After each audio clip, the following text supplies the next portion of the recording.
unfortunates have been fervently waiting for has finally arrived. It's time for TMI, Confessionals of the Nerd Kind. And now, your hosts, Jeff Nerfherder Chandler, Jim Kaiju Baker, and Christina Yojimbo Henry. You can continue.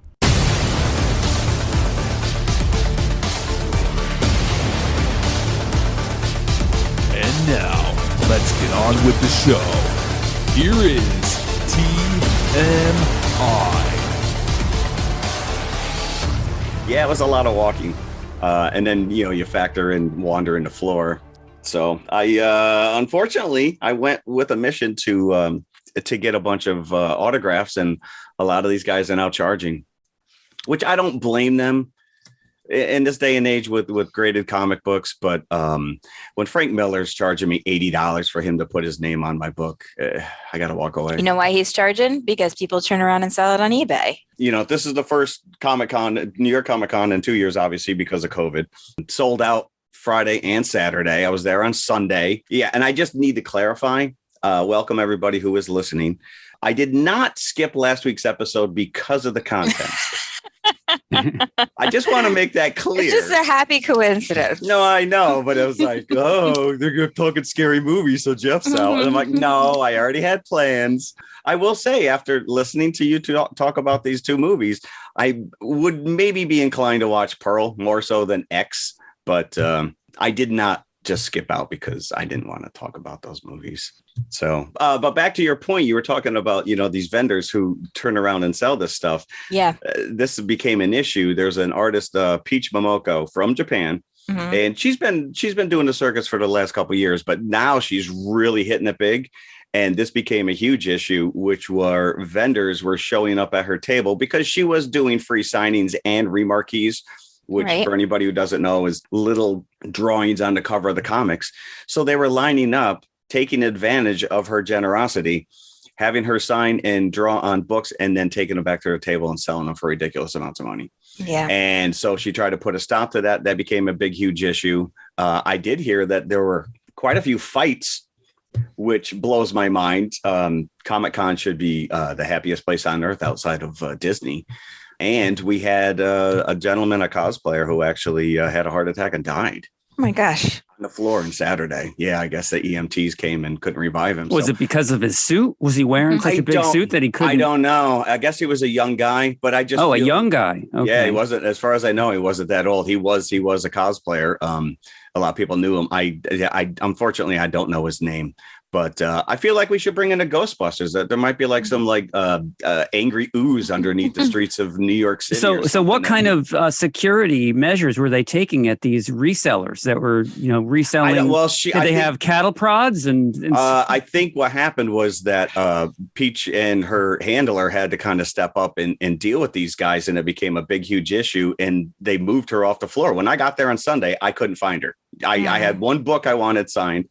Even going back years ago, here's your favorite artist, John Byrne or, Frank Miller and there's a guy in front of you and he's literally got 50 books. Oh, sign this one. Now sign this one. Now sign this one. And it's like, take your 2 books and go. So a lot of like Arthur Adams, first 3 are free and then it's $10 afterwards.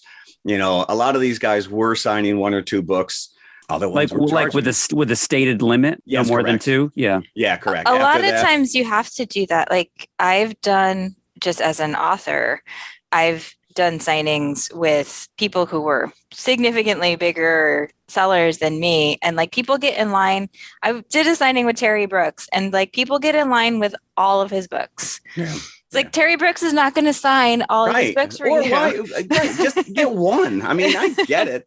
Well, I even saw that with Mark Hamill years ago. He was charging $295 an autograph, $295 an autograph. And there was a guy in front of me and he probably had 25 lightsaber hilts. That he was getting signed. He's going to sell them. Yeah, he's flipping those. If he's dropping that kind of money, definitely he's got to get some return on that. And when I do promotional events because my publisher sometimes does this. By the way, if you're like just tuning in and you don't know, I'm an author. We don't mention that very often, do we? In addition to a podcaster, if you're interested in horror books, please go look for Christina Henry. Anyway. Hey, Christmas is coming up. Holidays are coming. Nice That's right. So sometimes I do promotional events with my publisher, and they hand out galleys, which are free copies of a book before it's actually published. And people will get in line to get the free galley, and they want it signed. Yeah, sure. And then they sell it on eBay with my signature. So I started saying, I will not sign it unless I personalize it, period. Oh, yeah. Because it's a free item that you're getting from the publisher. If you want it signed, I will personalize it with your name on it. But I'm not just going to sign it so that you can take this free thing that you got and turn around and sell it to somebody. How many guys were named Customer? Or a big sweaty guy with orange shirt. Yeah. I mean, some people just like, sometimes people are in the line because they're your fan and they really want the early copy of the book. But there's a fair amount of people who just are just trick or treating. They're like, I just want the free thing, which is fine, but I don't want to sit there for an hour signing books so that someone else can is making money off it. Yeah. Like profit. Like I did end up paying Bill Sienkiewicz, who I've met multiple times. He was charging $25 for a signature. And I gladly stood in line. I got the one book I wanted from him. And then I brought up, the time I ran into him and he remembered the story and we had a good laugh at it and all that. But otherwise, like I said, $80, I got to walk away. And, there were 200 people in line waiting for Frank Miller. And some of those people are going to sell that signature for $150 or $200. Yeah, correct. Right. Because now there's a monetary number attached to it. Well, that's even like, my poster, I collect Star Wars autographs and Back to the Future. So Back to the Future, go back to New York Comic Con, Christopher Lloyd and Michael J. Fox both showed up and they were doing exclusive signings. Michael J. Fox was charging $350 or $365 for an autograph. I have a poster that him and Drew Struzan both signed for under $100. I bought from a reputable gallery that handles him. So now all of a sudden that piece just jumped up $200 because that's now what his signature is going for. Now, Jeff, what I really want to know is what food trucks did you stop at? I stay away from food trucks because I got screwed on that. I will tell you, I actually chased a family away because there are multiple food trucks a lot during New York Comic Con. There's a lineup when you walk in there. During New York Comic Con, there are ice cream trucks. And a couple of years ago, I take my kids and my buddy and his kids. So I have a fair amount of younger kids running around. They all got to bring a friend now. And there's the ice cream truck. Boom. You guys want ice cream? It's all on me. Yeah, well, about $85 later for 4 cones and whatnot. It was, then I just looked at the guy and I'm like, you should be embarrassed. You should be ashamed of yourself because there's no pricing on the outside. I had a phenomenal macaroni and cheese the last time that I went to New York Comic Con, and I still remember that fondly. There's nothing wrong with that. There are some lobster trucks. There's like pot trucks now. I can get pot lollipops. I sat next to a Psylocke on the curb eating my macaroni and cheese. Nobody got a picture of that? That's just par for the course when you're there, though. It's not like you can take a picture every second that you're there because that happens. That is true. Someday I'll go back. Wow. Well, we're glad to have you back. Well, thank you. I'm glad that you survived New York City and Comic-Con. My feet are still sore. We should go to C2E2. You should. That would be fun. I do that. Especially when I'm a panelist. Yeah. When is that going to happen again? Could we just sit in the audience with, we know her? We'll have a book that will be out next year in November. Ooh. So I will be promoting throughout the year next year. There you go. You heard it here first, folks. Yep. Yeah. A tease title? It's called Prove It. Prove It. Such a weird book that I sent it to my agent and I said, I don't even know how to describe this book to you. Just read it. Just read it. And she was like stunned. And then she sent it to my American editor and my British editor. And she was like, and they were like, what's it about? And she's like, just read it. Is it a big swing? It's a big swing. It's a big swing. There is. We're gonna get into big swings later, but I'm all for those big swings. Yeah. So, but you guys should come out and go to C2E2 one time when I'm doing promotion. Or I might go to New York Comic Con next year, actually, because my book will be out in November. I was already thinking of skipping it. Nope, you have to come. You have to come if you're going to be there. I will go. So, do we have any news this week before we get into our beloved? Do we want to talk about what our feature is? I mean, obviously, you can look at the title of the episode and know what we're going to talk about. But Christina, this is kind of your. Well, yeah, we're doing Hocus Pocus, the much cherished cult classic, and the sequel Hocus Pocus 2, which just came out this year. Yes, we do have a little bit of news. So this was actually news I was holding back on. Blade, which was set to come out, they were going to start production next month. Their director, Bassam Tariq, dropped out. I guess he's going to stay on as executive producer. So he's still attached, but why he was backing out as a director. So this has caused all kinds of turmoil. It's now on hold. And because of this, because Marvel has such a tight knit on the way that these movies drop and line up with the TV shows, they are backing up some of their other movies to accommodate this. I mean, the schedule, it's kind of absurd, actually, how far out they have the schedule planned. But like, there's some of these movies now that are backed up to 2026. Yeah. Yeah. Well, it's long. This is Kevin Feige, man. This is long-term goals. Yeah. Well, this is at least better than 2 years ago when we didn't know if we were going to get movies, period. But anyways, yeah. So right now, Deadpool 3, Secret Wars, and Fantastic Four have all been. So the ripple effect is basically those three movies in particular are all moving back, and they are taking the spot of the movie that was set behind them. So we may have a little bit of a window where we have no Marvel movie coming out. The only other Marvel news I have, which is rumors are flying that Harrison Ford is replacing William Hurt as Thaddeus Thunderbolt Ross in the Thunderbolts movie. No thoughts on that? That is the rumor. Well, I think he's grumpy enough to play the part. Very grumpy. Well, if they follow with the storyline, I think from the late 90s, early 2000s, which was that Thunderbolt Ross actually became the Red Hulk. So we could get I don't know if we're going there. I don't know if he's going to be willing to put on the Tom Hanks Polar Express suit and jump around. So? Run around. No. Put some I can't see him doing a Marvel press junket. But you're right. He's grumpy enough. Or showing up at Comic-Con on stage with everybody else.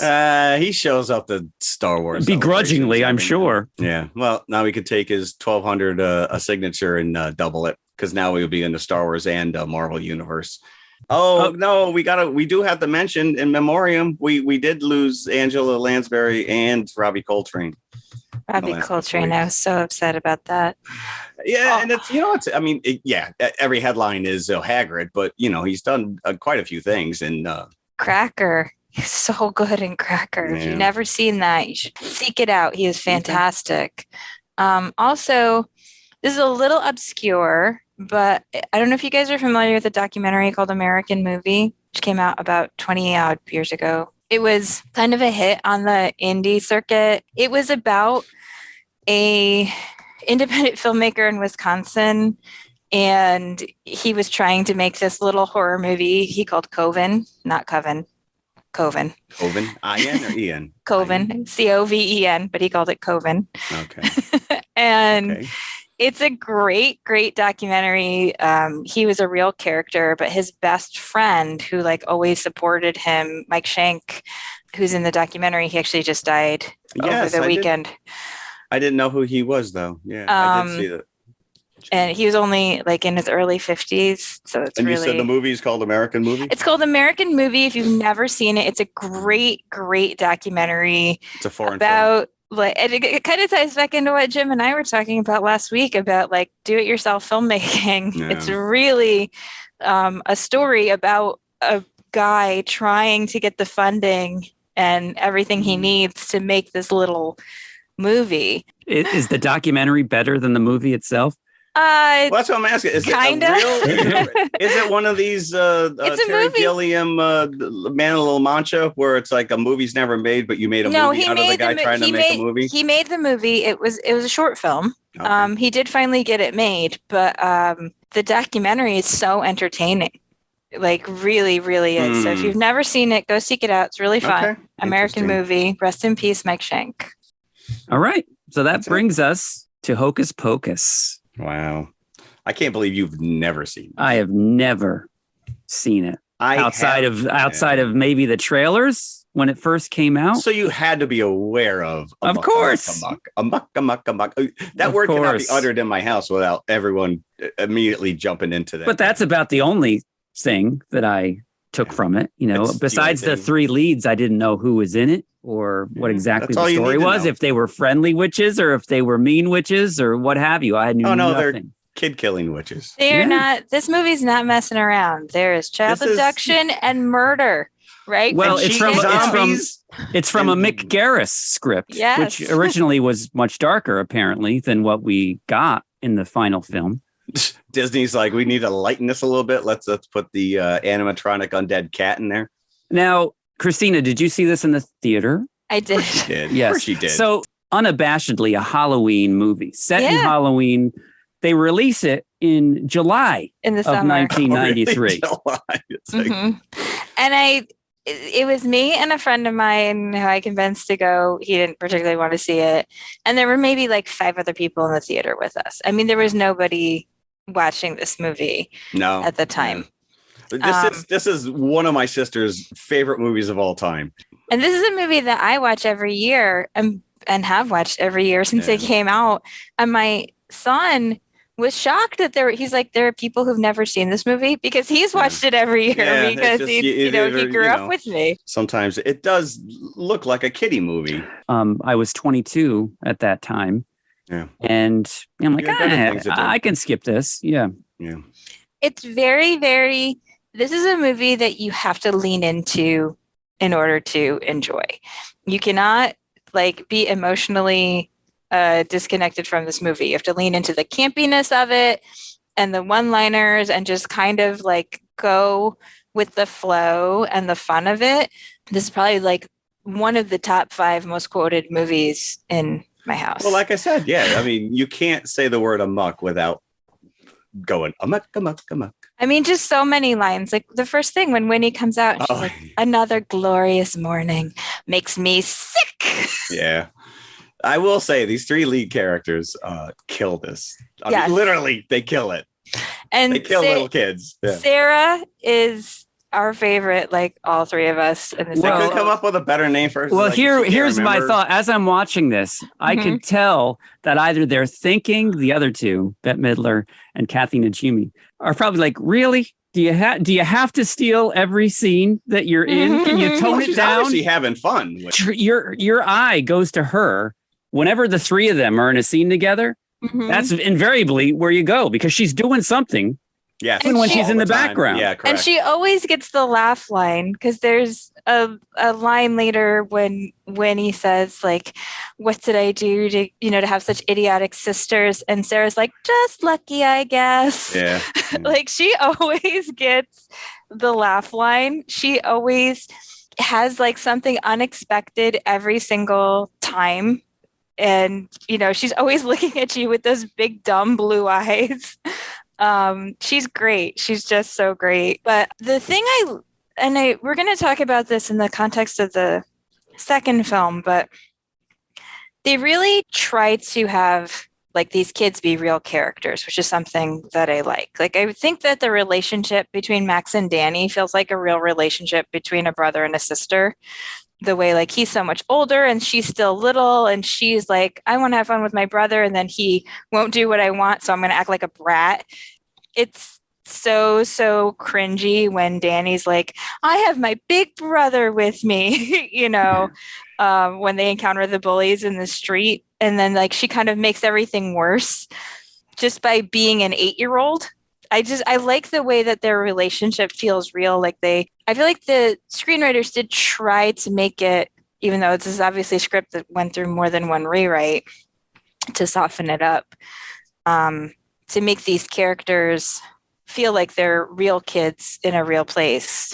So the Sanderson sisters, Winifred, Mary, and Sarah, and they live on the outskirts of Salem, Massachusetts, of course, and it is the 17th century, and they are stealing children from the Puritan community so that they can stay young and beautiful forever. But witches do, right? Now, this is great because this is going to kill immediately any detractors of the second film that say, oh, they're so old.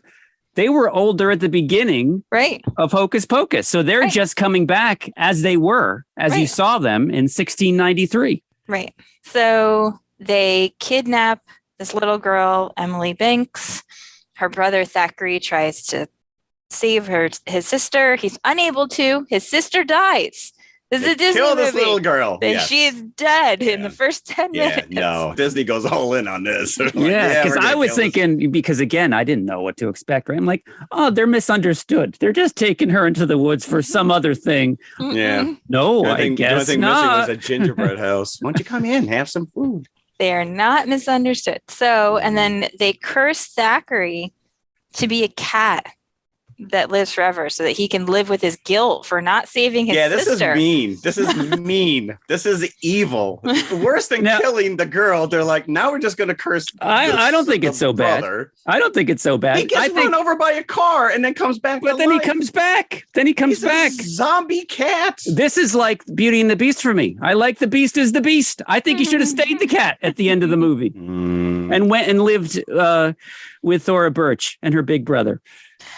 So he has to live with this guilt of not saving his sister for all eternity. But before the three witches who are captured by the villagers are hanged, they curse Salem, say that they will come back to life if a virgin lights this black flame candle. Of course, the story is very specific curse, by the way. When they come back, they come to the present day, and they're in present day Salem. And of course, this story has been incorporated into every aspect of the town, kind of similar to Paranorman, and again similar to the real Salem if you've ever been there. They lean heavily into this lore. Yeah, the Salem witch trials are literally the industry of the town of Salem. If you've never been there, it's exit through the gift shop, please.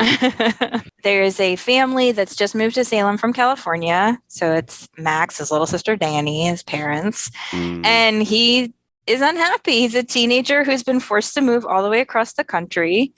Lost Boys. Just like Lost Boys. It's Inside Out with witches. We could go on. What anything else? He's bullied by these two boys from school who steal his sneakers. They don't like new kids. Nice kids, by the way. Again, this is one thing that I like about this movie, and we'll talk about this with the second movie, but I think the second movie, all the hard edges are sanded off. Like here, the bullies are bullies. The Sanderson sisters. But if the Sandersons could have eaten those two bullies, that would have made it perfect. Why wouldn't they? Right? No, they should have in the movie. If they went as far as to kill that little girl in the beginning, who did nothing wrong, those bullies could have been egregiously done away with. Two idiots deserve to get eaten. Yeah. They are tormented, and everybody forgets about them in the cages. So I hope that they have time to repent. Been there for a while. Maybe they're skeletons now in the new museum. They are the new exhibit. Well, let me just say this. It was a museum fallen into disrepair that nobody is... Right, because it's like, that's prime real estate. How many times do we talk about these haunted houses? It's like, that thing would have been torn down years ago. Yeah. But no, we just leave it there, and then we tell spooky stories about it. But it's roped off, and everything is in display as if they did it at one time. Like at one point it was. Yeah. And that's where the book is, right? Right, that's where the book is. The Necronomicon, for lack of a better word for it. Yeah. Bound in human skin? Yes. With a face? Yeah, but this one's got an eyeball. Necronomicon didn't have an eyeball. And again, like pretty darn dark for a Disney film. No, yes, it is really dark. Especially when we get into Billy in his story as well. Yes, which is poor Billy. Doug Jones, by the way. Yes. Who I applaud, who came back for the sequel. Mm-hmm. He had no right or reason to, other than out of respect for the character. So anyway, it's Halloween. Max doesn't believe in all this spooky stuff. He doesn't believe in witches. He goes to the one place on the planet that like leans into Halloween. Well, no, he uses it. He uses it to get in the good graces of Allison. It's like, make a believer out of me. Yeah, well, listen, he likes her yabos. The beautiful girl at school, right? And again, there's Danny, the little sister, embarrassing him. This is what little sisters do. Yes, this is what little sisters do. My sister's 10 years younger than me. I will tell you, when Thriller came out, I went to Sam Goody to buy this album, and I was embarrassed as a teenage boy to buy this album, and my sister was with me. And I put it on the calendar, and the guy goes, "Oh," he looks right at my sister, and he goes, "Is this for you, right?" And I'm like, "Yeah." And she looks, and he goes, "No." Thanks. Threw me under the bus. And that is exactly what Danny does to Max throughout this movie. And I like this. It just feels very real in a way that sibling relationships often don't feel real. Right. But because he is older. You're uprooting me, and you're taking me out of my element, and you're putting me in this town. I mean, you hear the story, and the little girl, she's young enough to just kind of roll with it. Right. And she's like, well, you're just going to have to get used to it. This is your home now. And he's like, I hate it here. But I like the way that their relationship feels like a real sibling relationship, especially one that has that age gap, And I will tell you that, not to get too far ahead, but that is part of what's missing in the second one. There's a few things that are missing in the second one, but we'll talk about that. But I don't think. Okay, cool. We'll So cut to the chase. A virgin lights that candle. Yeah. So Max and Allison and I think Danny they're all virgins. Go to the Sanderson Museum, and Max lights the black flame candle. Because he's like, this is so stupid. Right. Yeah. Watch me. I'm just going to do this. Like, this doesn't actually work. And sure enough, of course, he lights the candle and the witches appear. So are they just waiting? Are they just like stuck in some negative zone? I don't think so. I think that they're in the ether somewhere, and they just, it's like waking up from a sleep. A second ago was 1693. Yeah, because they don't realize that it's 300 years later. Right. Or recognize the cat that they cursed. So and waited 300 years to talk. He lights the candle. Zachary Binks has been hanging around making sure nobody lights his candle. He does attack Max so that he doesn't do it. Yeah, he did do a very But good he should have tried talking first. Maybe that you would think a talking cat would have stopped you from lighting a candle. But no, the justification of that is like you can't hear the cat talk unless you are involved in it or something. So I don't remember. Maybe he couldn't hear him until he actually knew what he did. You think my cat, the whole time he's been meowing at me, he's really just telling me don't light the candle? Yeah, light the candle and you'll be able to hear what he says. Yeah, well, I can light the candle at this point, I think. So they encounter safely the Sanderson sisters themselves in the flesh. Yes. And Danny brazens it out pretty well, I think, when the Sandersons show up, because of course they sniff her out immediately. They're like a child. Oh, I know. Yeah. Yeah, they are chewing up the scenery of these characters. Yes. And all three of them, I think, are hilarious. And I love the way that they interact together is one of my favorite things. Is because because they do play sisters. And like you said, you got the dumb one, you got the obedient one, and then you have the boss, obviously. Middlers, and they're always kind of like pushing and touching and putting their heads on each other's shoulders. And like, they're always sort of like, there's a closeness to them. It's almost like they can't be out of proximity from each other's touch. Yeah, like they really are. They're constantly bumping and bundling it. And I think that adds to it's disarming because they are killing children. Yes. But you're like, oh, they're so cute. Look at those old ladies. And I think it was the second one he calls them the Golden Girls in my garage. But they are siblings. Again, that relationship feels real. And to me, there's nothing funnier than when they encounter things they don't understand, like any kind of modernity. Yes. But also just the scene when he turns on the sprinkler and he tells them it's the burning rain of death. And they all go into this full-on panic, screaming, like turning in circles. And I just love the extreme responses that they all have all the time. I enjoyed watching them because you can tell that they're really having fun as well. Yeah. That this is not like put upon them, that they, as soon as they yell cut, they're going to their respective trail. You can tell that they like each other and that they're having fun doing this. Yeah. And I also enjoyed, again, going back to Sarah Jessica Parker, Kathy Najimy, is a comedic actress, Bette Midler to an extent, because she's got a very outre personality, as comedic, even though she's, famous for other things like Beaches and The Rose and stuff like that. But Sarah Jessica Parker, unfortunately, the 90% of what I know her for is Sex and the City. And it's so refreshing to see her as something completely against that type, even though this was years before. So that was another aspect of why I enjoyed this so much. The three of them together, there's a point where Winnie's like trying to explain something to them and she goes, "Dost thou comprehend?"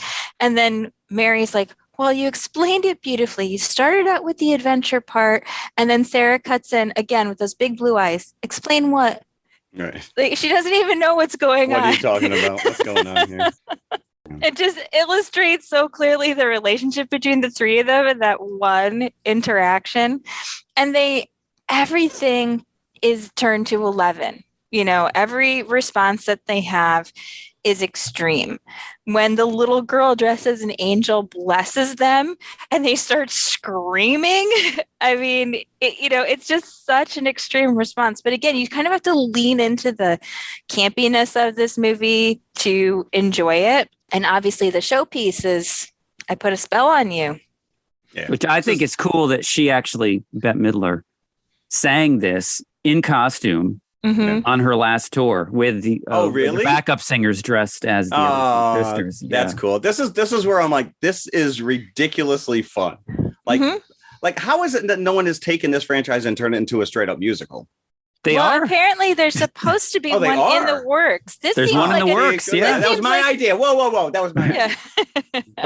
Put a stamp on that. This seems like a no-brainer, right? Especially when you get into the second one, because again, those are the fun parts. Where, like you said, either you're going to be in or you're out.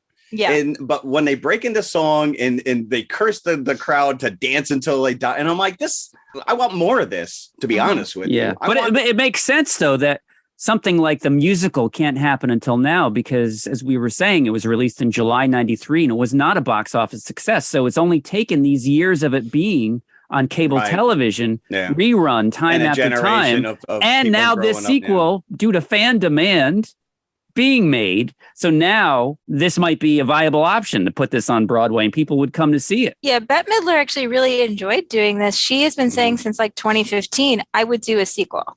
I would do a sequel.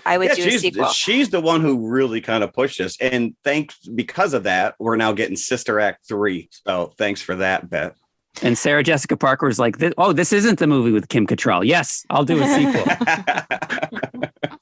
So one of my favorite scenes too is the scene with Penny and Gary Marshall. Who decided that a brother and sister are going to play husband and wife? But they're great. But again, there's a generation of people that don't know who they are. Wait a second here. Because the minute you see Gary Marshall, you know who he is. I mean, we grew up with all of his TV shows, and then they have Penny Marshall come down, and I'm like, all right, this is funny. Yeah, and the two of them together are fantastic. And it does feed into the brother-sister relationship, even though they're supposed to be husband and wife, but they don't act like no. That is one of my favorite scenes in the movie because first they're convinced because he's dressed as the devil that he is the devil, right? Correct. And they're like, master.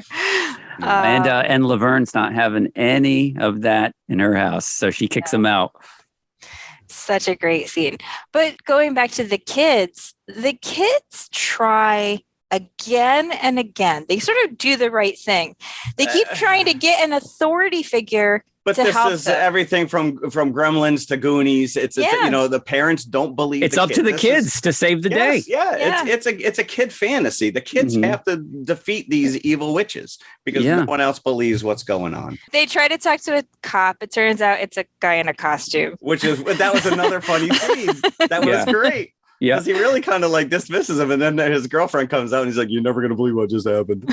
I'm like, "All right, that was funny." They try to tell their parents. They try to tell all the adults at the party. Max is like, "The Sanderson sisters are here." Yeah, and then Winifred, how convenient! Right, Halloween, Winifred just leans into it and is like, "Oh, thanks for the introduction."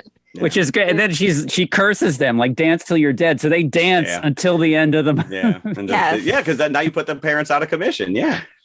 But Brilliant. the kids are honestly almost as hardcore as the Sandersons because they try roasting them in a kiln. What school has a giant? And they do a walk-in kiln? a walk-in kiln. That's pretty convenient. That was, I think my kiln in my high school was like the size of a basketball hoop. Yeah. We skipped the part where they walk into the Dagobah tree at the cemetery. All it was missing was Darth Vader's head. Yeah, I even liked it when they got on the bus. Yes. Take us to my darkest desires, the children. Well, it may take me a couple tries, he said. I'm like, wow. There's definitely like the little undercurrents here for sure. Well, there's a lot going on, and you probably, and I want to say that you can't make a movie like this today, and we'll talk about the second one, which is you can't make a movie like this today. Like you said, the edges are a little. Yeah, that bus driver alone with Sarah Jessica on his lap is a lot disturbing. Not a little disturbing, a lot disturbing. How do you think she's going to pay for that? Sorry, this is a kid's movie apparently, but talked about Doug Jones playing Billy Butcherson, the supposed cursed lover of Winifred, and he actually, it turns out he was not really her lover, but he hated her. She raised him from the grave to hunt the kids, and he actually is on their side. He had a lot of time to think about this. And the stitches, not only do they spell out the word kill, but when they open up the stitches, real moths, yes. Real moths come out of his mouth. And apparently they had a little pocket in his mouth, so they wouldn't go down his throat. So when the stitches came off, he would be able to spit them all out. Like Tony Todd. I was going to say, Candyman. Exactly. Yep. Yeah. Except one of those bees went down his throat. I know. Poor Tony Todd. Suffer for your art right there. The same year. Candyman, the original. I wonder if it was the same mouthpiece. I doubt that. But this is just a movie that I watch every year around Halloween. It's just really embodies Halloween to me. It's so much fun. I would have watched this movie anyway, even if we weren't watching it for the show. I do want to know why they were obsessed with Danny, because there were like 50 other kids chasing after them toward the end of the movie. So it's just personal. You could have taken any one of those. Yeah, like, eat her friend. Eat one of her friends. See, this could have been you. This could have been you. You know, and they do lure all the children with that song. Come little children. Which is great. Another callback in the second movie, which is how they got lured into the woods in the beginning. So not a lot more to say here. Obviously, they defeat the witches, and Thackeray Binks is released from his curse so that he can be reunited with his sister Emily in the afterlife. They're both undead. Couldn't he just morph back into a human rather than have the cat body dead there? That was, again, I it's easier to think they did disservice than a little kid. To Binks. Just put him in a little shoebox.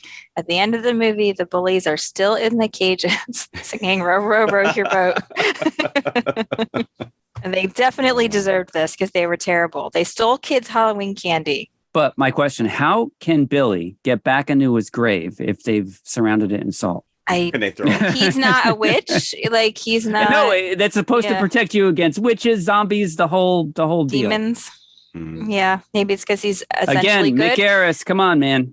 Maybe it's because he's essentially good. Maybe because he's not a loophole. Because he's not. He doesn't have evil intent. Winnie turns into a statue before she explodes. Mm-hmm. And the other two just kind of standing. I think because she's standing in the graveyard where she's not supposed to be. The whole thing is that they can't actually land in the graveyard because it's a sacred place. So this is really a fun watch. You know, I watched it with the family. My son really liked this, and I was, and I liked it too. But he was like, usually, he's got to give me the cool answer. Like, did you like that movie? It was okay. It was okay. Mm-hmm. This one, he said, yes, it was good. Ooh, I don't know. You're going to be watching it every year now. So I probably will. And the next night, because we watched the first one and the second one Friday, Saturday, he couldn't wait to see the second one. And I think he enjoyed that one just as much. Is he online for the Broadway tickets as well? It might be an excuse to go back to the city with him. Who knows? There you go. Hey, listen, we got Back to the Future, the musical, coming out next year. But like I said before, they released this in July of 93. That is an odd, I don't know, maybe because they knew they had Nightmare Before Christmas coming out and they didn't want two competing movies in the same month. I don't know, but not a good decision, I think. It cost $28 million to make. It made in its theatrical run $45 million. So it made more than what it cost, but still a disappointment, in Disney's books. It wasn't a hit out of the box, and it took a few years, I think, until the aughts, until it started to run on ABC Family and Disney Channel and Freeform year after year after year. Yeah, you're right. Because started to build a following. One of the staples on those Halloween, 31 Days of Halloween or whatever. I'm sure VHS as well. And I think that that was a real mistake that they released it in the summer, because there's not a ton of family-oriented Halloween movies. No, there's not. So I saw a trailer for Trick or Treat the other day. So there's precious few. You've got Nightmare Before Christmas, right. Charlie Brown, Great Pumpkin, but you can't watch on TV anymore. Yeah. There's a few more things that have come out sort of in the interim. But Monster House, maybe? Monster House. I would say Paranorman. Those are definitely. Those are two that we always watch every year.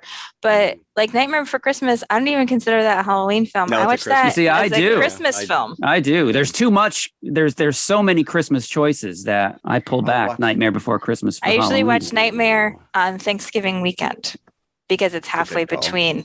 Yeah. That's Halloween our Godzilla. That's our Godzilla. That's our monster marathon. So you like this, obviously, on first viewing, right? Yes. Yes, I did. Were you like Robert De Niro in the audience, elbowing your friends? I was not. Sarah Jessica Parker. She's going places. But I did really like it, and then I bought it when it came out on VHS, and I still have my VHS somewhere. Then I got it on DVD. And, I've watched it every year since it came out. It's just one of my all-time favorites. It's so fun.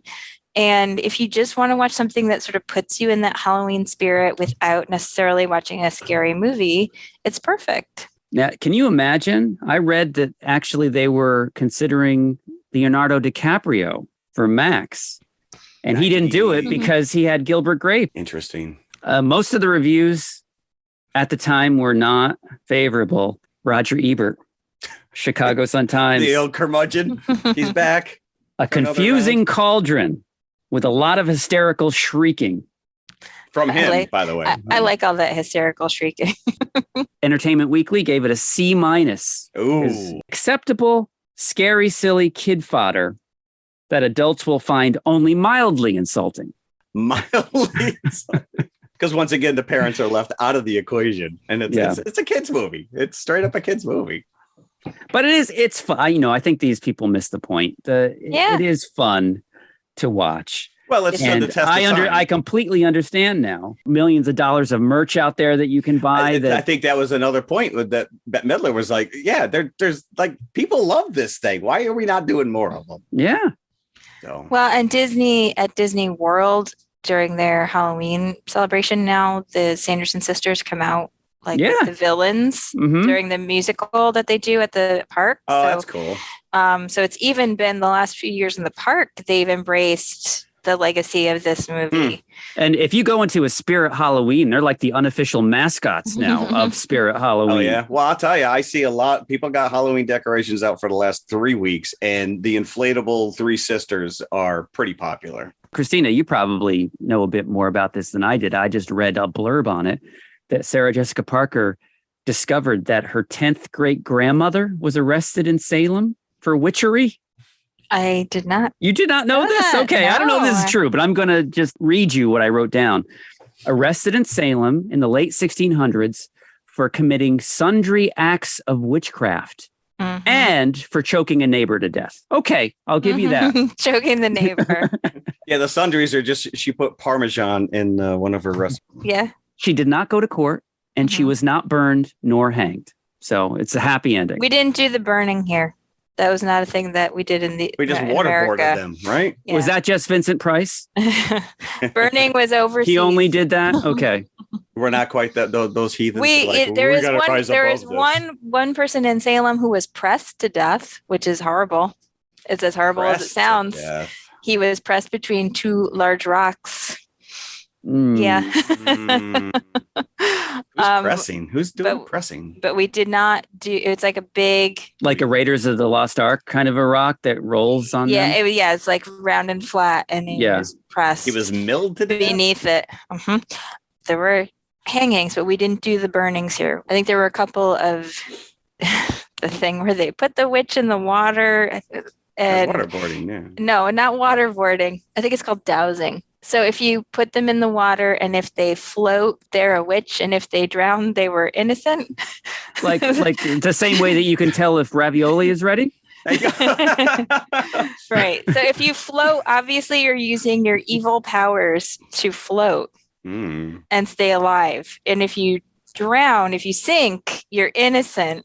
So you're really damned if you do or damned if you don't. Either way.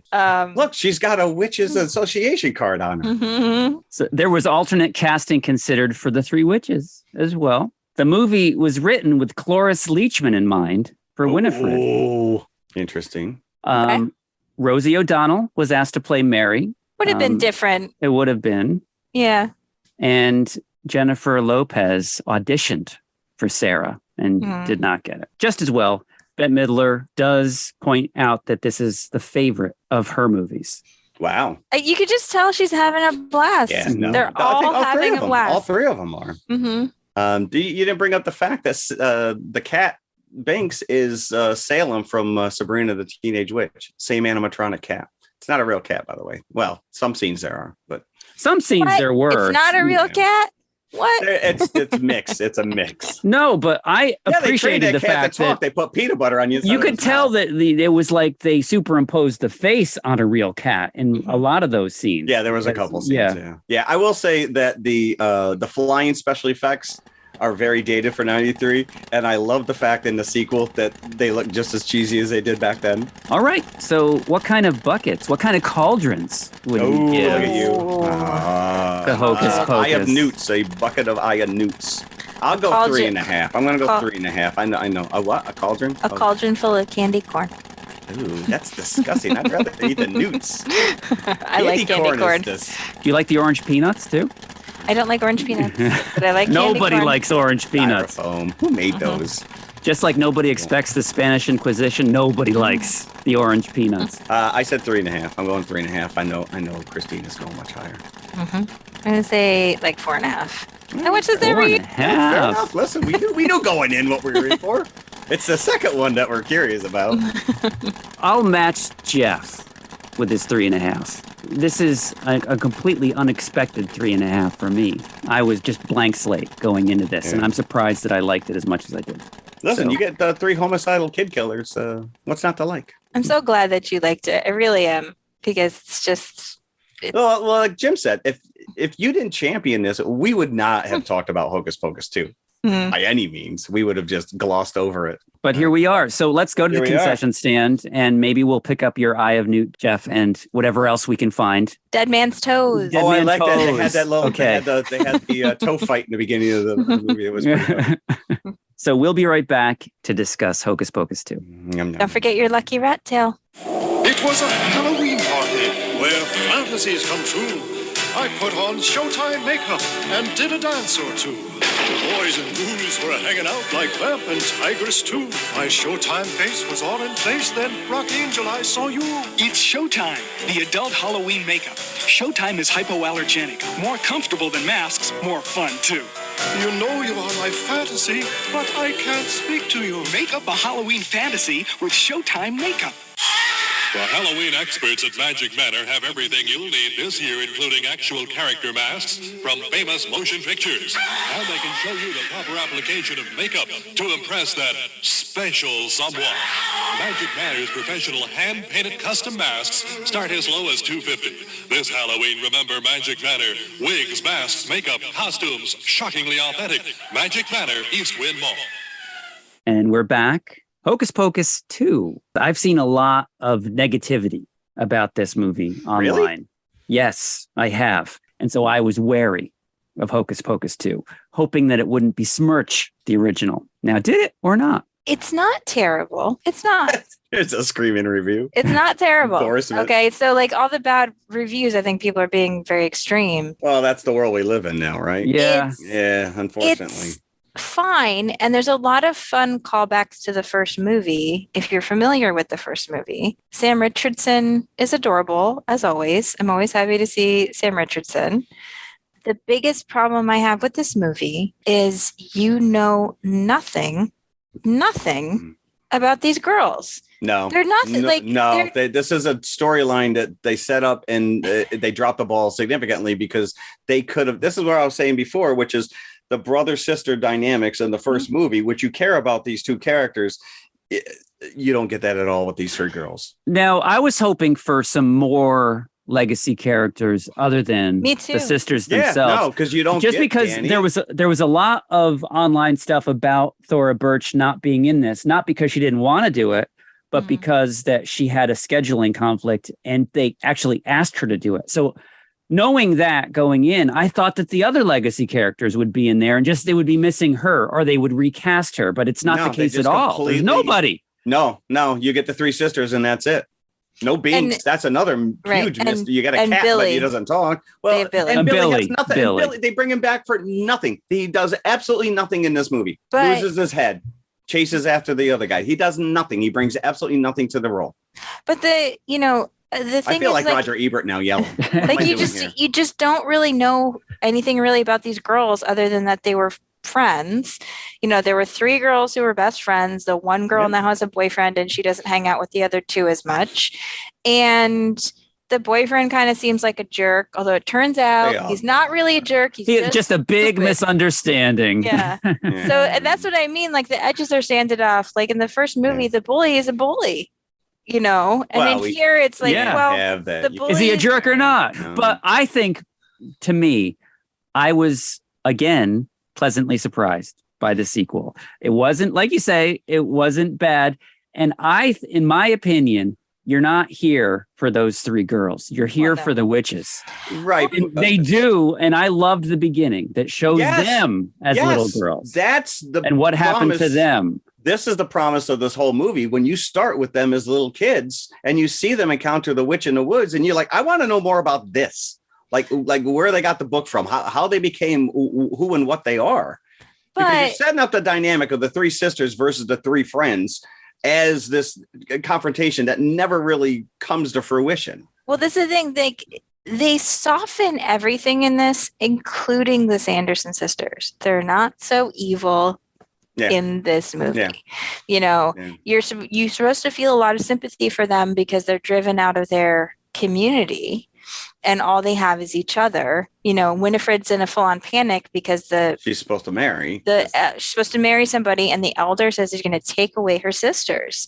Yeah. And so you're supposed to sympathize with them. I still love the three of them together as the Sandersons, but they took a lot of the bite out of these characters in the second movie. Yes, to the point, because I watched them just like Jim, pretty much back to back. Like even Bette Midler's appearance in the first movie, she's got those oversized teeth and they do the lipstick just on the top. So it really accents her mouth and makes it much more like a beaver's mouth. Mm-hmm. She's got full lipstick on in this one. So they've even softened her face. So she's not quite so hardcore, which is a weird choice because that is how the character looks. And in the promotional stuff, she still looks like she did in the first movie, but in the movie itself, she's got full lipstick and they downplay that bite she has. There's some weird choices, like you said. But it's the modern Disney aesthetic. I would be shocked if they even went as dark as they did in the first Hocus Pocus. So, but that's what made it popular. Right. I mean, this is the world this is right. Let's take this franchise that everybody loves, but we're now going to soften it. We're now going to homogenize it. But that's the thing. Like, I really just wish I knew more about these girls so I could have more attachment to them. I mean, you know more about the mayor than you do about any of the girls. Yeah. Oh, and I was a bit disappointed that he didn't turn out evil. Tony Hale. Because nobody's evil. Exactly. Yes. Because you think Tony Hale, he's got to have a bigger part than this. He's going to be like a bad guy by the end. He's like going to have a secret society that worships the witches, and it didn't come to fruition. He's just a guy who really wants a caramel apple. Yeah. Yeah. Yeah, because especially when there's he a lot of red laughs herrings going on at the in your beginning, life, when he laughs uncomfortably for so long, I'm like, oh, this guy is evil. By the way, the couple online behind the mayor is dressed as the devil and his wife. Hope Well, you they caught need that. to do that because you see him on the TV. You know, it's like a meta. Yeah, you did. They're see watching that. Yeah, they were Hocus watching Pocus on the Hocus Pocus. TV. I know that was a weird. I thing. think they show it on the TV in case you missed it in the line, which kind of annoyed me because I was remember this from 2 seconds ago. right. I was like, oh, this is so funny because if you're a fan of the first movie, you'll catch that. Right. And it seems like something for fans of the film, but then they put it on the TV to make sure nobody misses the which joke. is like it kind of defeats the purpose of being an Easter egg because you are now calling out that Easter egg. Going, look what we just did. It's a very bizarre thing to do because it's ripping you out of the movie. Like, they're watching the first movie in this movie, but it's Jeff. It reminded me, if you remember, in Beware the Blob. When the guy sits down in the seat full of Blob, he's watching the original Blob yes. on television. Yeah. Yep. Yeah. Didn't see that coming. Yeah. So. but go back to that opening with them as kids. I thought, and the magic witch who shows up and gives them the book, like her costume. And again, I didn't really pick up on this, but I've seen it online. Her costume is a callback to Danny's costume in the first movie. So the red and black. Yeah, there's things there that you could have expanded on, and they just go nowhere with it. Speaking of costumes, I don't know if you noticed the three girls, Becca, Cassie, and Izzy, are kind of. Do you guys know what Disney bounding is? Are you familiar with this term? I don't know. That sounds kind of. Okay, so it was a woman who was going to Disney several years ago. So her website was called Disney Bound, right? She was heading to Disney. She was Disney Bound. And she made all of these, because as an adult, you cannot actually wear a costume in the park. It's not allowed. If you're not a child, you can't wear a costume in the park because they don't want kids to think that you're part of a character, that you're part of Disney. She makes these kind of inspired by Disney character costumes.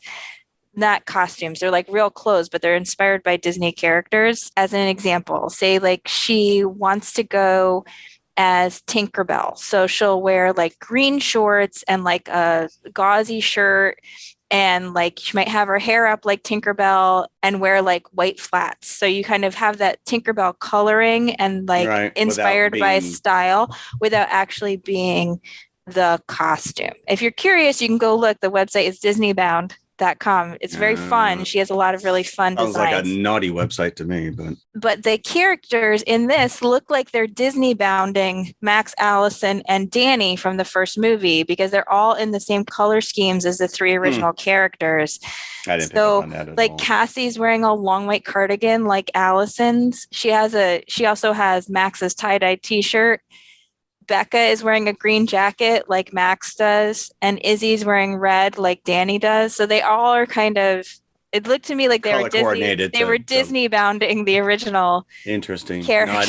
No, I missed that. When the Sandersons show up in the modern day, obviously, like the fun goes through the roof. I think the best scene in the movie is when they go into the Walgreens. Nice commercial for Walgreens. Yes, promoted this. I mean, I can literally see that as a commercial with them walking into the Walgreens and promoting. They have them go into the makeup aisle where with all the anti-aging makeup, and they hold up the mask. Oh, it's the face of a small child, and they start the sheet mask. Yeah, right. They think they need to eat the stuff to get the power of the children, which Becca and Izzy have told them that they don't need to kill children anymore because the anti-aging ingredients are right in the lotion. You can just buy it. Yeah. Right. Which rhymes with potions. So obviously it's legit. But then they kind of catch on and they ask a salesperson how many dead children are inside the bottles. The guy says 0. That's extremely fun. And when they're acting out, it's always fun. Like, again, Sarah Jessica Parker just stealing the scenes. Winifred says spread out and she does a split. Yeah. Puts her hands out. Winifred's like, not like that.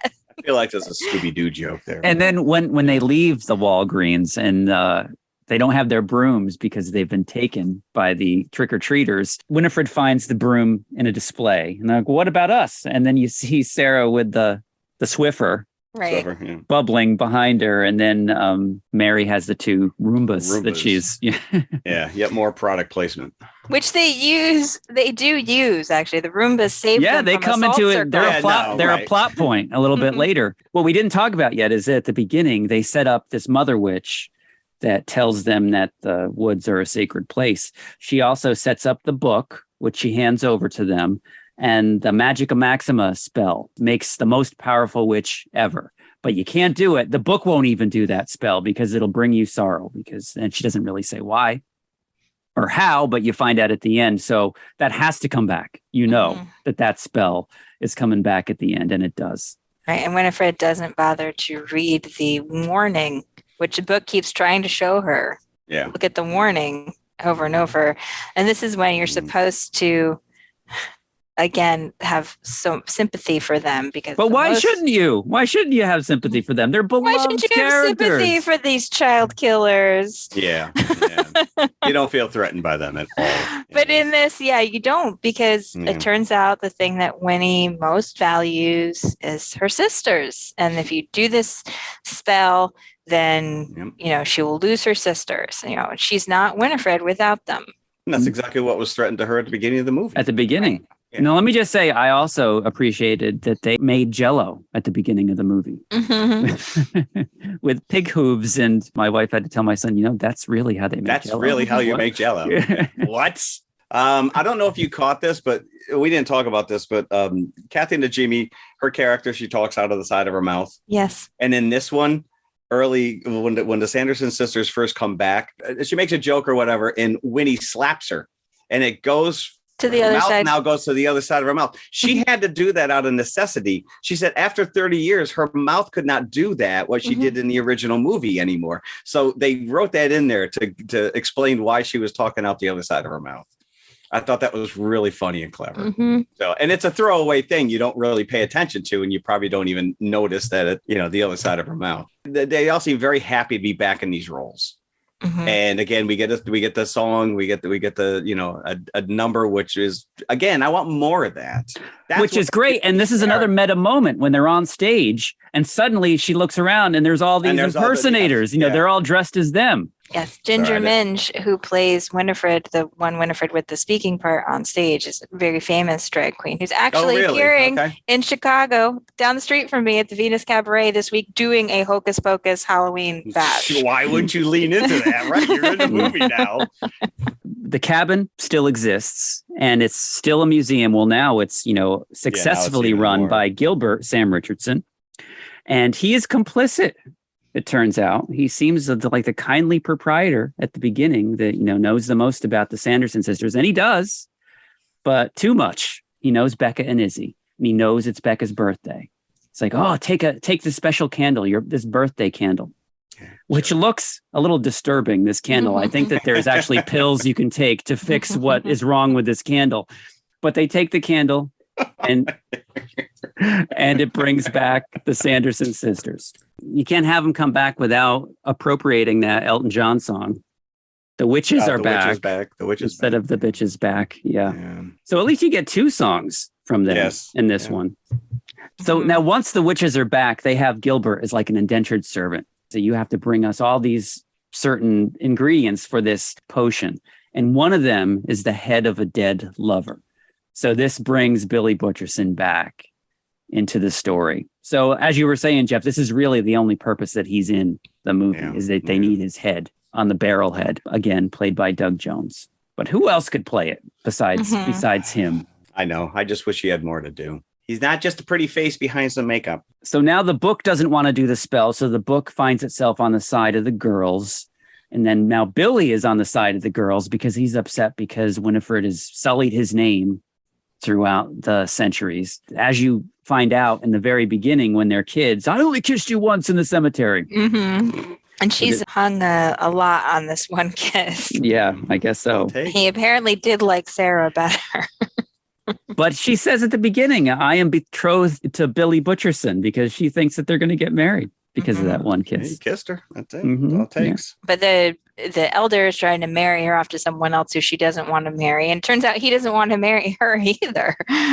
They were like 12 years old. Well, Stop it with your Puritan ways. But speaking of Trask, the mayor comes home, and I liked this throwaway joke because it was a reference to the first film.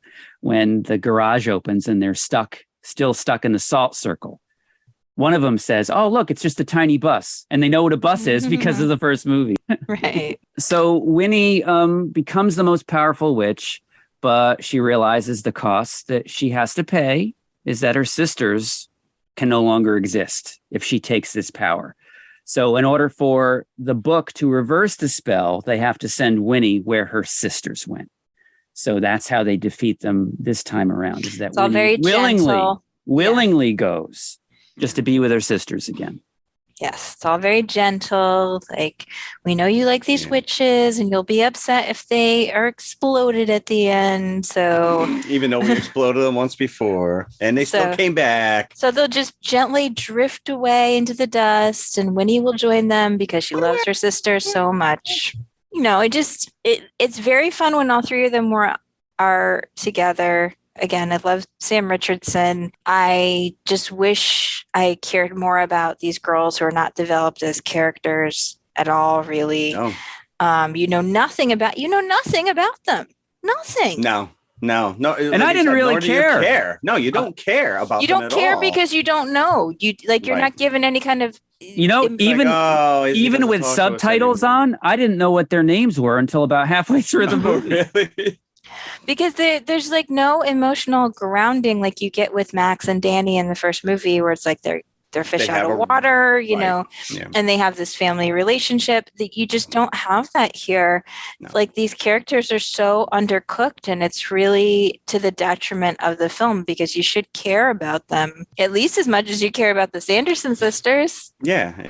And we said there's no threat whatsoever from anybody. So you don't feel like the kids are in danger. You don't feel like the Sanderson sisters, like, you know, you're setting these girls up as witches that they're practicing Wiccans, and yet nothing comes of that, really.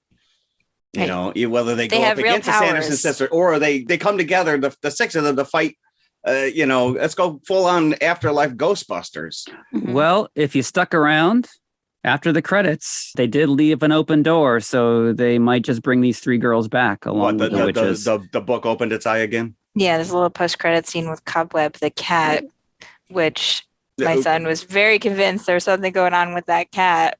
And the cat leads you as a viewer to a second candle that was apparently made by Gilbert that's on the shelf in his shop. Right. But it wasn't lit. It says BF. It says BF number 2. So just in case. Hocus Pocus number 3 coming soon. So, I mean, they're all having fun, clearly. It's very delightful to see them together. Just make a musical film. Yes. Yeah. See, I think I liked it better than you two. And I didn't even need 30-year difference in order to get another shot. I had it the next night after I watched Hocus instant Pocus. gratification for you, right? It's not as good as the first one, but I still enjoyed it. I still did have a good time watching it. It's not terrible. It's just so softened. And part of the fun of the first movie is that bite.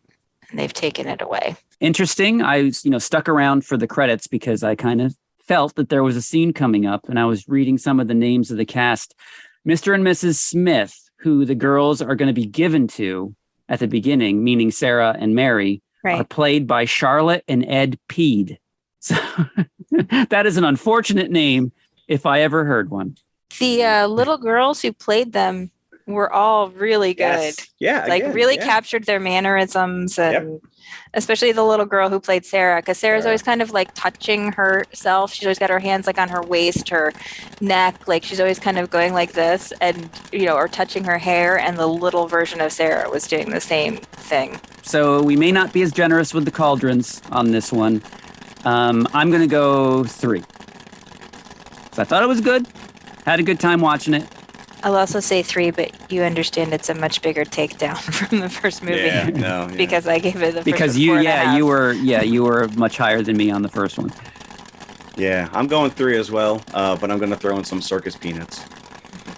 Are you going to throw the circus peanuts? Yeah, they're in the bucket now. So while you're eating your popcorn, you're going to accidentally eat one of those circus peanuts. And no, you can't even pick one out because they're all stuck together in like a big blob. That is true. Oh. All right. Yeah, that's unfortunate, right? You wait 29 years for this to come back, and like you said, it's great to see the three of them back together. It's fun. They're obviously having fun. They immediately step right back into these roles. The musical numbers are great, but yeah, there's nothing for them to do outside of showing up in costume, which is disappointing. Let's hope they learn their lesson and do something different with 3. Although I will say Disney should just throw in Agatha Harkness next go around with these ladies and just merge universes and have some fun with it. So speaking of Marvel, what else did we do this week? I have a feeling that Marvel's going to play into the answer to this. Are we going to talk about the She-Hulk finale? Well, I don't know because I don't know if I don't know. I haven't watched this it. show. No, So we can't talk about it. We can't. Okay, We can't talk about. All I'm going to say is we talked at the top of the show about taking big swings. They took a huge swing. That's all I'm going to say. I've not watched She-Hulk single for like episode? 4 weeks. I watched like Okay. we watched the first 2, Okay. and then we went on a super long vacation. And since we've come back from vacation, we have not watched any TV. That's because you're watching Criterion every day. We know what you're doing. Don't even try to. I haven't watched a TV show. I haven't enough. we haven't watched Fair Andor yet. We haven't Okay. finished watching She-Hulk. That's fine. We got plenty to talk about eventually. Jim, anything else then? There's a great documentary about the music of 007, which goes through the history of each song, each title song that is done, and the orchestral arrangement. So there's a huge section on John Barry, who is a genius. Oh, He didn't just do James Bond movies, but it's fun because you've got Duran Duran in there. You've got Sheena Easton in there. Everybody that you would think would be a part of this is part of it. So I recommend it. Where is this? What is this? Amazon Prime. So it is a Prime documentary. And it's just called 007 Soundtrack? The Sound of 007. It's called. The Sound of 007. So I've been reading a book called Killers of a Certain Age by Deanna Raybourn. And it's actually described as Golden Girls meets James Bond. Oh. And it's about some 60-plus-year-old female assassins who have been part of this organization for a long time, and they're about to retire, but they have to confront their nemesis first. It's so much fun. I want to be a killer of a certain age. And that's what it's called, Killer of a Certain Age? Killers of a certain age. Okay. Yeah. Extremely, extremely fun. Also, just want to recommend Salem Adjacent. Did not read this year, but just as a kind of perennial recommendation. If you're interested in what Salem is like around Halloween, there is a book called A Season with the Witch by J.W. Acker, which he moved his whole family to Salem for the month of October one year and then wrote about his experience because he just wanted to experience Salem. Did his kid get his sneakers stolen by 2 ladies? That just seems a little extreme. So it's kind of a fun look at what Salem is really like this time of year when people just flock there. So Interesting. Like leaf peepers, but they're just witch peepers. yes. Have you guys ever been to Salem? I've been through it. Was a long time ago. Long time ago. And I don't think I appreciated it then. No. My husband and I went before our son was born, so we haven't been there since he was born. And our son now wants to go. So I was like, we should go. I mean, everybody should see the Wax Museum at least once. Are you going to dress as the Sanderson Sisters? No. That would be fun. Who would you be, Christina? Who would you be if all three of you dressed as the Sanderson Sisters? If all three of us dressed as the Sanderson Sisters, so I think I would have to be Sarah just from a size point of view because I'm the shortest one. So your husband would be Winifred. Yeah, you would have to be. My son would have to be Mary. I mean, I would pick Mary. Can you do the thing with your mouth though, like Mary? You have to do the thing. Problem is, I can go like this. But then you end up looking like Billy Idol. If I ever dress as a witch, I'm going to be Kiki. Ooh, okay. Another black cat thrown in there. And chronic black cat. And like I can do Kiki. She's a brunette. She's not too tall. There you go. I think you can pull it off. But can you ride that broom? Yeah, I need a little pixie dust. There you go. Well, since I can't talk She-Hulk, I'm going to mention I just finished season 5 of Cobra Kai. Are you watching this, Jim? I stopped. I know Tina's not watching season 3.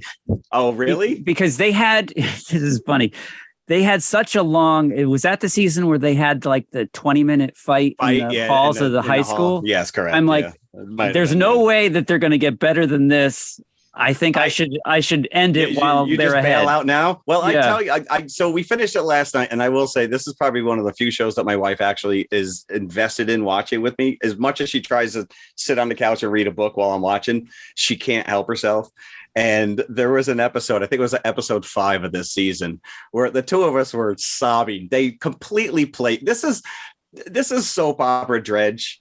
And they've so jumped the shark with, these kids are, they're Cobra Kai and now they're in Miyagi Dojo and they're back and forth. They're good guys or bad guys. Now they're working together kind of a thing. But I love it. This is like about as much fun as I've had watching a show since like Desperate Housewives. Now, at this point, have they brought everybody from the original movies back? I'm going to say that, and this is the brilliant thing of what they do. They're bringing back in third tier characters. What about Hilary Swank? Hilary Swank is the only one, and I mentioned that to my wife. I said she's about the only one who has not shown up, and I guess because she was trained by Mr. Miyagi, that she would have to be in this universe.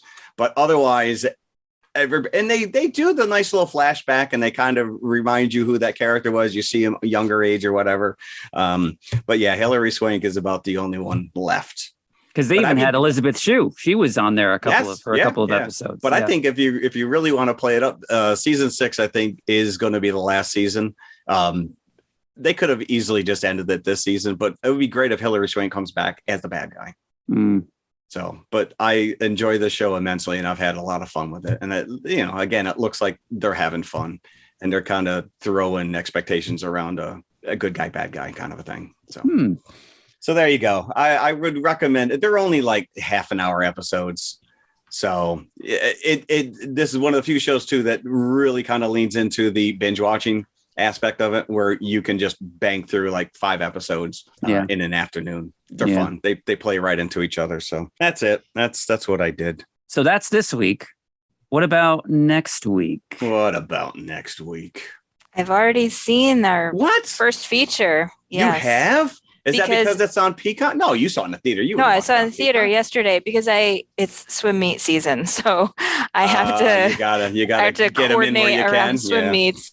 So we went yesterday. By the way, there's no post-credit scene, so if you don't want to hear Carpenter's theme, you can leave when the credits start. Well, it says end, so you better. Halloween ends. Halloween ends. Thank you. Thank you. I have many, many thoughts. Oh, good. No, I don't know what that means. So, but do you have Peacock? Are you going to watch it again? I do have Peacock. I probably won't watch it again before next week. It's on the paid Peacock, though. Yes. Yeah, but I have it for free because I'm an Xfinity subscriber. So, like, I didn't pay for it. I just, we signed up for it, and it's just there. So, gotcha. Yeah, I just want to make sure that listeners know it's on Peacock, but it's not on the free Peacock. It's on the paid version. Right. So if you don't want to go to the theater to see it, I do have an interesting side note. Well, our co-feature for next week. So we're watching the end of a supposed end because good horror franchises never die. We're watching a stake. Yeah, we'll wait until the next David Gordon Green exists like 20 years from now, and then he'll dust it off. So supposed end of an iconic franchise, and we're watching the first of an iconic horror franchise as well, Nightmare on Elm Street. I'm actually excited.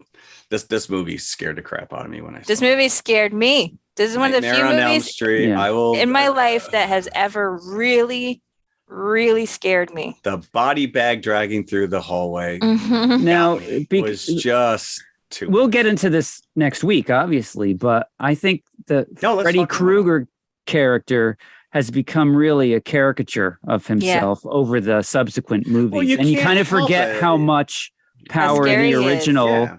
Well, especially when you get into like Dream Warriors, where they all have superpowers in their dreams, kind of a thing.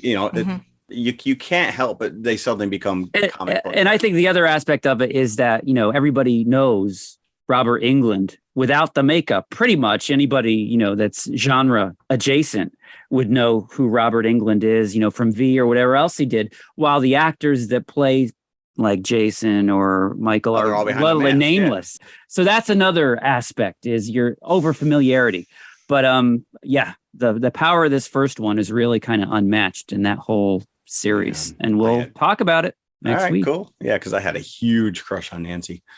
I read his autobiography years ago, Robert Englund. He wrote a really fun autobiography if you're ever interested in those kind of behind the scenes stories about this kind of low budget horror filmmaking and stuff.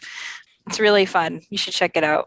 All right, cool. So Halloween ends, and so does October. Unfortunately, next week is going to be our last episode of October. Yeah. Already? I don't believe that. We'll continue a little bit though into November for just extend the happy season. Yeah. I think we are. Yeah. You guys got me. Yeah, there's not a question. So you're questioning me.